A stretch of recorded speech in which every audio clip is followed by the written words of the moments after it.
Hey, I'm Kev, and welcome to Power Oversteer. And in today's episode, we are reviewing the 19th and final round, the 2013 FI Formula 1 World Championship season. It was the Brazilian Grand Prix held at the Autodromo Jose Carlos Pace for me Interlagos in Sao Paulo, Brazil, and it was a thriller of a race for a few laps in the middle and at the beginning, but in the end it was that guy again, equaling some record, breaking some records, and that finger flew. We even saw some hair fly on the cool down lap in a Formula 1 car, which is pretty nice to see. And at the back it was quite anticlimactic in the battle for 10th, but there were some movers and shakers from the wet qualifying session to the dry race, and we especially saw that from a team that had struggled all season almost get onto that podium. But this Brazilian Grand Prix wasn't quite the thriller we wanted in the end, but it was interesting. It was quite the normal race actually for this season in the end. And to talk about it, of course, we start with the race recap. So the race recap for the 2013 Brazilian Grand Prix, and let's start with qualifying. It was a wet weekend in Brazil. It was a wet qualifying as well, but at the front it was Sebastian Vettel again with a supreme qualifying lap, way ahead of Nico Rosberg in his Mercedes. Fernando Alonso completed 3 different manufacturers or constructors in the top 3, with Ferrari in 3rd. Then we had Mark Webber in 4th in his final Formula 1 race, with Lewis Hamilton completing the top 5. In 6th was Roman Grosjean continuing his good form in the Lotus. 7th was Daniel Ricciardo in the Toro Rosso. Brilliant send-off qualifying session for him, alongside his teammate John Vernon, underlining how strong that Toro Rosso is in wet conditions. 9th was Felipe Massa in his final race for Ferrari, and in his final race for Sauber was Nico Hülkenberg in 10th. 11th was Heikki Kovalainen, a bit disappointing from him, especially after his qualifying in Austin. 12th was Paul di Resta in perhaps his final race for Force India. 13th was Valtteri Bottas in his Williams. 14th was Jenson Button in his McLaren, very disappointing session for McLaren. 15th Adrian Settl. 16th Pastor Maldonado. 17th Esteban Gutierrez. 18th Charles Pitt, best of the newer teams. Sergio Perez down to 19th after a 5-place grid penalty, and he also crashed in qualifying as well. 20th Guido van der Garde, and then completing the back row were the Mauritius of Jules Bianchi and then Max Chilton in last. But at the start it was Nico Rosberg who flew into the lead in turn 1. Lewis Hamilton also got a great start in his Mercedes, he was up to 3rd. Fernando Alonso also got quite a good start in the end, but he's boxed out by the Red Bull in front of him by Vettel, and so he kind of conceded positions at that start. Further back we had Heikki Kovalainen lose out on a ton of positions in the start again, just put his car in the wrong place in those first 2 turns again, and so he lost about 4 positions, but not as bad as Di Resta, who got too much wheel spin at the start and lost 6 positions in his Force India. Then he got a bit in a tangle with Sergio Perez in Giancarlo, and so yeah, he kind of lost quite a few positions in those opening laps. But by the end of lap 1, Vettel was past Rosberg down that front straight. We also saw Alonso take Hamilton down that front straight as well and into turn 1. So at the end of lap 1, the order was Vettel from Rosberg, with Alonso and Hamilton 3rd and 4th, Webber in 5th, Massa, good start from him, up to 6th. Then Hülkenberg 7th, Grosjean in 8th, Ricciardo down to 9th, and Bottas out to 10th in his Williams, so great start from him as well.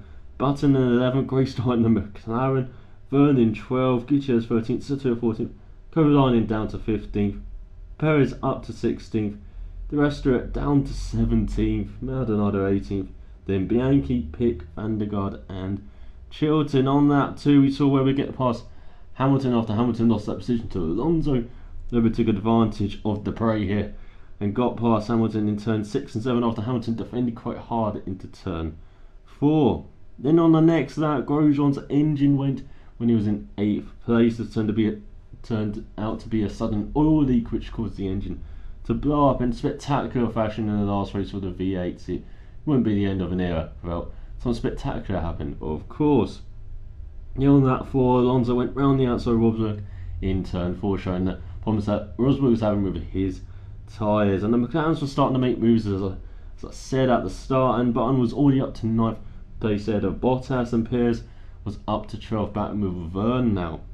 On lap 7, then Webber went round the outside of Rosberg in turn 1 after using DRS on that pit straight, so he was right up there in 3rd spot now, and Rosberg would soon concede position to his teammate as well on lap 11 for 4th place, while Webber was having a look at Alonso in the same place. On lap 13, then Webber finally got past Alonso with DRS down the inside in turn 1 for 2nd, and then we started seeing the pit stops having, such as Heikki Kovalainen pitting very early in his Lotus. Well, it wasn't until lap 24 that we saw the Mark Webber pit in his Red Bull. He had a 5.1 second start, having a bit of a sticky, I think it was rear right wheel on his pit stop, and that meant Alonso could jump in this pit stop sequence as he had that extra lap, and he didn't have any problems in the pits as well. Ferrari very consistent in their pit stops, the best pit stop team this season. But it didn't take long for Webber to get back past Alonso. DRS'd him down the front straight for 2nd in turn 1. Alonso virtually opened the door and then made him some tea as well, it seemed, as he really did not try and defend that position. Then on lap 33, well, Alonso was batting for 2nd. Massa was batting behind him with Lewis Hamilton and with the Mercedes, and but it didn't last long. He got a penalty for crossing the pit lane entrance line. There was a mark made in the middle of the pit lane entrance line. If you went over that line after the mark, like too close to the pit wall, I'm not explaining it well, am I? There was a mark. This is the pit lane entrance. There was a mark made here. If you went on this side, you crossed over, you got a warning. Massa got a couple of warnings. He did it a 3rd time. He got a penalty. He said it was unacceptable on the radio. It didn't change that he still got the penalty. He had to take it, and he took it on that 35, and this kind of released Lewis Hamilton in some clean air in 4th place now, and he came out in 9th behind Sergio Perez, who had that blistering first stint but couldn't really make up too many places after that. On that 47 then, we had the big talking point of the race really, and this was when Valtteri Bottas, who was getting lapped actually by Lewis Hamilton in his Williams, he went all the way to the left hand side of the track in turn 4. Hamilton kind of went slightly, not too far, but slightly into him. There was contact, and yeah, Hamilton, he got a puncture. Bottas was out of the race with his wheel going into the barrier in spectacular fashion in turn 4, and Hamilton got a penalty for this, as stewards deemed it was his fault, and so he had a drive-through penalty to take. And just like Massa, when he took it on that 53, he dropped down to around 9th place, and that's where he finished in the end. But because of this incident and maybe there could have been a safety car coming out, but both cars were safely off the track, or Hamilton could continue without his tyre dropping bits all over the place. Red Bull decided to pit Sebastian Vettel when it was Mark Webber's turn to pit. They expected Mark Webber, but Vettel came into the pits. There was a bit of confusion with the tyres not being out, so it's a 13-second stop for Vettel, only around a 4-second stop for Webber, and Alonso also pitted at the same time, gaining time on both Red Bulls in this pit stop sequence. But Vettel still had about a 5-second lead over Mark Webber at this point. But in the end, there was some rain in the air. It was very cloudy. It never really got that heavy though, and even though Vettel was warned on that 6-7, like, you know, the rain's getting a bit heavier in his last few laps, it never got heavy enough for them to have to switch tyres, and there was never really spray showing on the track, as Vettel just cruised in the end to his win, and it was his 9th win in a row, his 13th in the season, and he won by 10 seconds from Mark Webber, with Fernando Alonso almost 20 seconds back in his Ferrari in 3rd. Jenson Button in his McLaren in 4th. Great end to the season for McLaren, just ahead of Nico Rosberg. Sergio Perez in 6th. Felipe Massa 7th. Hulkenberg in a very lonely 8th in his Sauber. And in 9th was Lewis Hamilton. Down a lap was Daniel Ricciardo in 10th, just holding off Paul di Resta. Gutierrez 12th, Sutil 13th, Kovalainen 14th, Verne 15th, Maldonado 16th, Bianchi in 17th in the best of the newer teams, Guido van der Garde 18th, Max Johnson 19th, Charles Pic retired on that for 58 with suspension issues. As I said, Bottas retired after that incident with Hamilton, and Roman Grosjean retired extremely early with that blown engine. But as the race recap of the 2013 Brazilian Grand Prix, let's go into the winners and losers now.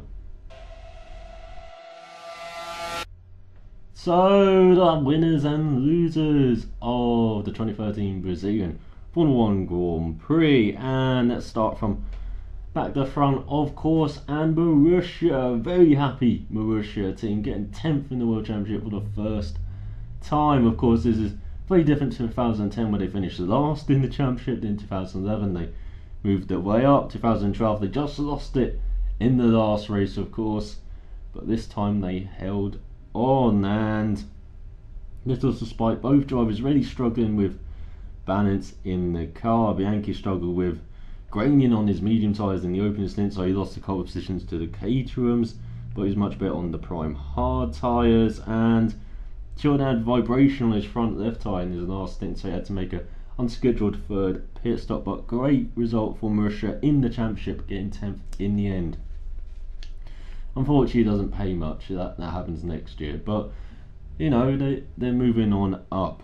Caterham, and very disappointing race for them with Van der Garde in 18th and then Charles Pic having to retire. But Pic, he didn't have a great start, and then he got past Bianchi by the end of that 5, and he had a long first stint on the mediums. I noticed this, that both Caterhams really stayed out on those first stint, hoping for the rain to really fall down, but it never really happened in the end for them. So they pitted on that 25 on that set of options, and he came out ahead of Bianchi. So, you know, it's working out, just not the rain quite coming for them.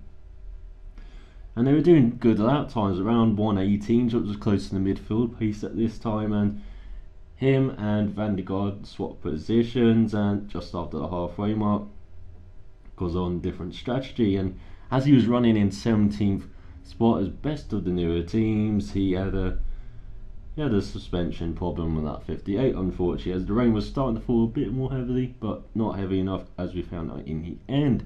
With Van der Garde, he had a very different race from Pic. You know, he had a really good start fine with Bianchi in turn 1, but had to lift off to avoid contacting the first Indian in the first turn, so Bianchi got past, but wasn't soon before he was past him, and he was actually catching up to, he's actually kind of pushing Kovalainen, the Caterham reserve driver, remember him, in the Lotus in front, and he stayed out till lap 24, and he ran as high as 14th, but on the mediums he was about 7 seconds ahead of the Marussia's head of Bianchi and his teammate. But you know, he really struggled with the second stint there and lost time to his teammate. As I said, they swapped places, and they tried to stay out with the possibility of rain. So you see what Caterham were really doing that race, really waiting for the rain. Didn't come out for them, and by that 52 his tyres were gone. He pitted on that 47 for primes, and then he got a drive-through penalty for, I think, annoying blue flag, so he had to take that, and he dropped 15 seconds behind Bianchi, and he got it down to around 7 seconds at one point, but couldn't quite get closer to the Marussia driver. And so, yeah, not the race or season really that Caterham wanted. They had the better car over the year, I think there's no disputing that. They just didn't get the results, and I think their best was 14th, so you know, not quite enough to beat Marussia this time. And you know, that's really disappointing for the team. They were underwhelming last season, I believe, even though they snuck that 10th spot, and they were very underwhelming this season as well, especially in the early part of the season, but they got the act together And as I said, for mostly, yeah, they had the better car, but expect much better from Caterham next season to finally get a season all together, get a good pre-season going. They didn't have that this season, and then getting the rest of the season going well as well. So yeah, that's Caterham. Toro Rosso, and a very good point from Daniel Ricciardo, is struggling with cold graining on the front right of his car, and he didn't really have balance the whole race, didn't have pure pace, but he got a point in the end just ahead of the rest, so very good for him. And John Vernos struggled with balance, and got better in the final 2 stints, and he had that incident with Pastor Maldonado. I didn't mention it in the race recap, but about, I think it was 20 laps ago or 30 laps ago, he had an incident with Pastor Maldonado, got a run into turn 1. Maldonado didn't leave any room, he left about a toilet paper's worth width there on the curve. Of course, you can't fit a Formula 1 car into that, and so yeah, he took him out and spun, and Maldonado got a penalty for that, if I remember correctly. And so Vern had a spin, and not the way you would have wanted to end the season in 15th, and especially after that good qualifying in 8th for once for him. Williams and the aforementioned Maldonado, he didn't complain about anyone this race, he just made a mistake and he lost time in the pit stops, because of course Williams have this weird wheel nut situation which they have to go really precautionary on in the pit stops, and they didn't have pace for the points anyway. So 16th, what an end to his Williams career for Maldonado. He's off to greener pastures with Lotus. Bottas also struggled with pace. He was struggling with pace on the prime tyres, but he got good on the option tyres, started making up time, and then of course he had that contact with Lewis Hamilton, which he had no fault of. I believe he left as much room as you possibly could without going onto the grass and spinning himself off. So it's just unfortunate for Bottas that, yeah, he had contact with Hamilton, and that wrecked his race, of course, as he was out on the spot. But yeah, a terrible end to the season for Williams, with the equal joint worst season in Formula 1 with 2011. So yeah, I think Claire Williams summed it up when they said they were happy to see the back of this season in Ted's notebook, she said. So yeah, looking forward to next season. Mercedes engines, Pat Simmons, Felipe Massa. So next on to Force India, and Paul di Resta in 11th spot, and yeah, as I said, he got too much wheel spin at the start, lost 6 positions, had a bit of an incident with Sergio Perez and Juncal, and they extended the stints and they managed to make it a 2-stopper, but he just didn't have the pace in the end to pass Ricciardo because they struggled on the hard tyres. A really strange symptom they've had this year with this car, where they really struggled with the hard tyres, and hopefully they sort it out for next season so they can be a bit more competitive at times. But yeah, that's a very strange thing for the car to really struggle on the hard tyres, and they've had that all year. And Adrian Sutil in 13th struggled with tyre wear, had to pit 3 times compared to the 2 times that di Resta did, and so he couldn't challenge for points in the end despite catching the guys in front at the end, just ran out of time. Sauber and Nico Hulkenberg in 8th spot. Great end to the season for Hulkenberg, made sure he got 10th in the championship ahead of di Resta, and yeah, Hulkenberg is back to Force India next season and showing Sauber what they're going to be missing. And yeah, a good start for him. Had battles in the opening laps and was by himself for most of the race, but he had too much understeer in his car, so it was rolling in the front tyres pretty quickly. Quite the opposite compared to the beginning of the season when they had too much oversteer in the car and it kind of wrecked the rear tyres too quickly. So yeah, we'll 360 degree on that for Sauber, and especially in pace as well compared to earlier in the season. Even though in those first few races they weren't too bad, it was just the tyre wear was too much for them. But yeah, and a very good points for Hulkenberg in the end.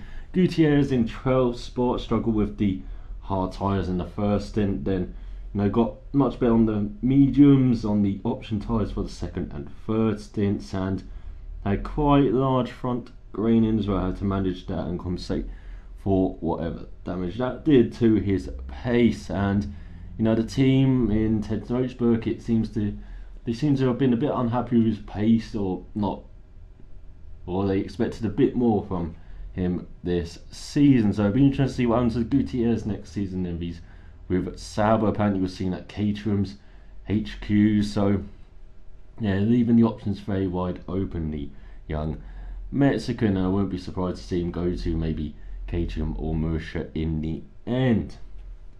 Mercedes, and 5th and 9th for them in the end after qualifying on the front row with Rosberg and 5th with Hamilton. Disappointing race to end the year, but they did get 2nd in the Constructors' Championship, so they're very happy with that, and what a great improvement from the last season especially. So yeah, they set out to get 2nd in the Constructors in this last race, and they got it in the end despite Ferrari's best efforts. And yeah, well done to Mercedes for that. Shame to see Rosborn go. Too many cooks, I think, are spoiling there. You know, there was really no space for Braun, I believe, at Mercedes, but over he enjoys his time off, and he can maybe even come back after a year away like he did after he left Ferrari and came back with Honda. Maybe he'll do the same in 2015, never know.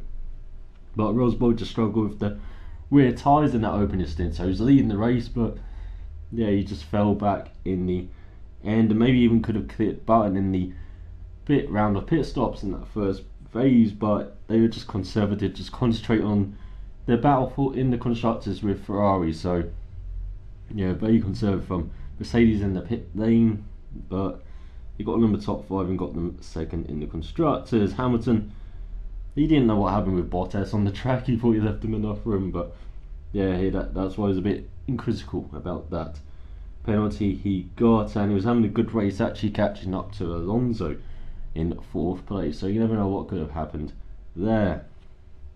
Lotus, and yeah, Grosjean had a sudden oil leak which led to his big engine bang on lap 3. Very old school engine bang. What a way to say goodbye to the V8 era there with that engine blow up. But and he said so himself. He's like, we were going on holiday, and you know, the engine was going on holiday first. So yeah, disappointing end to the season for Grosjean, but I think he can be very proud of his season nonetheless. Heikki Kovalainen, the super sub, came in 14th. He did get the 2-stopper done, but as I said, he had a very short first stint, so a bit surprising they went for the 2-stopper. Maybe could have made it onto 3 and just let him just run really fast. In the end, still trying to save those tyres. He also made a few mistakes, had problems with the start due to procedural issues. You know, very different procedure all the teams have, or well, different from each other. And as I said, he just placed his car in the wrong place again in the turns 1 and 2 here in the CNRS. So yeah, he lost quite a few positions, 3 or 4 positions, just by doing that, just being in the wrong place in the first turns, just like in Austin.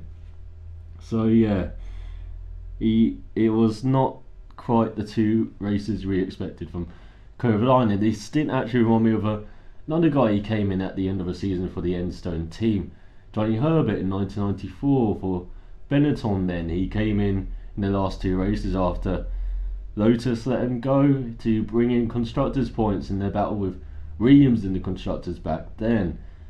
And he is an experienced guy, a bit like Kovalainen, and he didn't get any points in the last 2 races. He came in ahead of Jos Verstappen, who actually got a podium that year at Hungary in the Benetton. And so looking back, you would think you probably should have stuck with Verstappen in that car instead of bringing in Herbert. Had to get used to that. Well, it was a very difficult Benetton that year.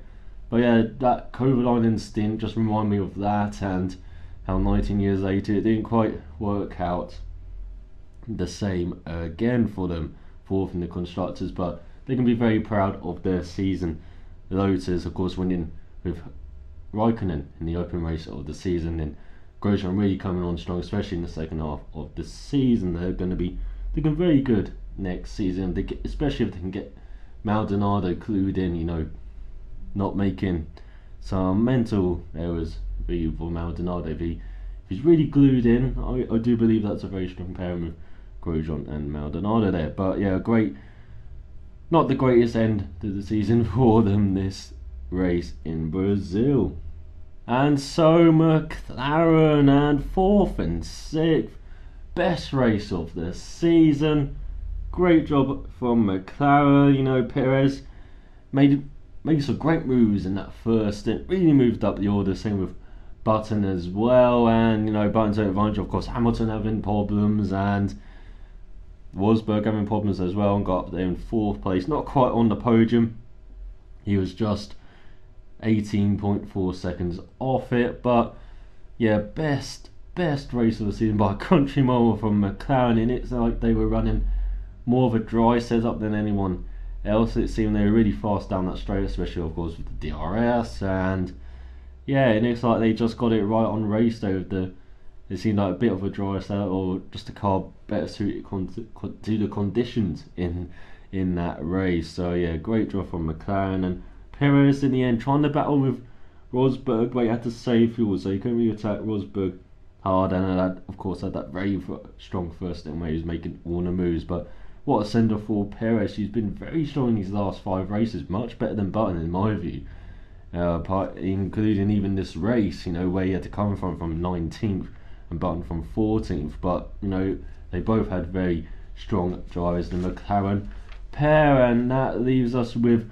Ferrari and Red Bull. So Ferrari 3rd with Alonso, 7th with Massa. Not quite the send-off Massa wanted with that penalty. He was very unhappy with that. But rules are rules. They were all told about it before the race began. He was given a couple of warnings as well. Seemed he didn't heed them, and so yeah, he got the penalty. I see how you can't have any complaints at all about the penalty. And Massa did have a great start, as I said, made up quite a few positions on the opening lap, and he had a great race until that penalty. He was running right behind Alonso, quite near to Alonso and Hamilton as well. So you never know. Yeah, as he said, he was behind Alonso at the end. Alonso probably would have pulled over and let him get a podium in his last race in Ferrari. But yeah, it's going to be interesting seeing Massa, the team leader, next season at Williams. Alonso, he just got boxed in at the start, as I said, and then once he got past the Mercedes pair of Hamilton and Rosberg, it was all out attack for the rest of the race. Apart from when Mark Webber got past him, he left the door open, as I said, made him a cup of tea, talked probably about the cycling, and you know, for when Webber got past him. But yeah, very good race from Alonso, back on form, first podium since Singapore, and yeah, he was right there with the Red Bull pair. He had the second fastest out of the race, just 0.06 of a second slower than Webber. So yeah, very strong race for Ferrari and Alonso. That's good to see going into next season. And Red Bull, Vettel, yeah, he won. He got his 9th consecutive win of the season. That's a new record in a season. He's equalled the record of a Sky with 9 consecutive wins overall, and 13 wins in the season, equaling Schumacher's record from 2004, if I remember correctly. And yeah, it's just been brilliant for Vettel. He didn't get fastest lap, so that's disappointing, but he did win a race by 10 seconds in the end. For Mark Webber, fastest lap and second place in his final Grand Prix. Not bad. One of the better send-offs, I think, from Grand Prix racing. And so yeah, well done to Mark Webber, getting the fastest lap, as I said, by 0.6 from Fernando Alonso, 1:15.436, 10 seconds behind his teammate in the end, when he was roughly about 7 seconds behind mostly in that final stint. That's because on the last lap, you know, Christian Horner came on radio, said enjoy your last lap, so he went as slow as possible. He was also fidgeting with the hand device, trying to get that a bit looser, so he could, of course, could take his helmet off on the cool down lap, and you know, he could do the old, you know, Superman in the car, it seemed, bit, you know, with the hair flying backwards, and you know, really drying the hair off as well. Of course, it can get a bit sweaty in there. So yeah, that was what Webber was doing. He's basically doing anything apart from driving fast on that last lap. But yeah, it was a great sight to see him You have like his helmet on in the cool down. That you don't see that often, at least in the car going around the track. You do see it, of course, but out the car sometimes. But yeah, that was good to see from Webber. And yeah, that's the race recap. What you can say for Red Bull. 1-2. It's just been their season, especially that second half of the season. So let's go to of the race now. So, of the race and the last segment of Power Oversteer, at least in the preview and review bit of this season. And before I get into of the race, I'd just like to thank everyone who's been watching these. I know it's not been the most popular series going down, and I have oversaturated the channel with it at times, but to everyone who's been watching these and who has watched these in the past, so I'd just like to say thank you to you for watching these this season. And hopefully I will come back better next season. I might even put some graphics on or something. Is I'll just put my thumbnail onto the left of me here. But let's go into of the race then. And driver of the race, well, you got the Red Bull pair, you got Alonso, you got the McLaren pair, you got maybe Rosberg doing a good job despite his balance issues, you've got Hulkenberg in 8th, you've got Bianchi in 17th, you've got quite a few drivers to choose from. And in the end, I think I'm just going to share it between Mark Webber and the McLaren pairing. I can't really separate the McLaren pairing of Jenson Button and Sergio Perez, because what they did from Perez from 19th on the grid and Button from 14th on the grid, and McLaren getting set up just right, it seemed. And yeah, they just drove a brilliant race in the McLarens. And what I can say about Webber, he started 4th, he dropped back as usual, and then he made his way forward, and in the end got 2nd spot, just 10 cents behind his teammate, as I said, despite going as slow as possible on that last lap and finishing with his hands devised and everything. Yeah, so a very good job from Webber in his last race. Team of the race, Red Bull, they got a 1-2, McLaren 4th and 6th, Ferrari 3rd and 7th, being the closest challengers to Red Bull in this race, and Marussia getting the best of the newer teams in 17th and 19th. But I think I'm going to give it to McLaren because of that 4th and 6th and getting it just right. I was thinking really making up spots from the grid positions, 23 in total, 10 for Button and 13 for Perez. And so yeah, I'm going to give it to them ahead of Red Bull, because I think we kind of expected that from Red Bull to get the 1-2 despite Webber qualifying 4th.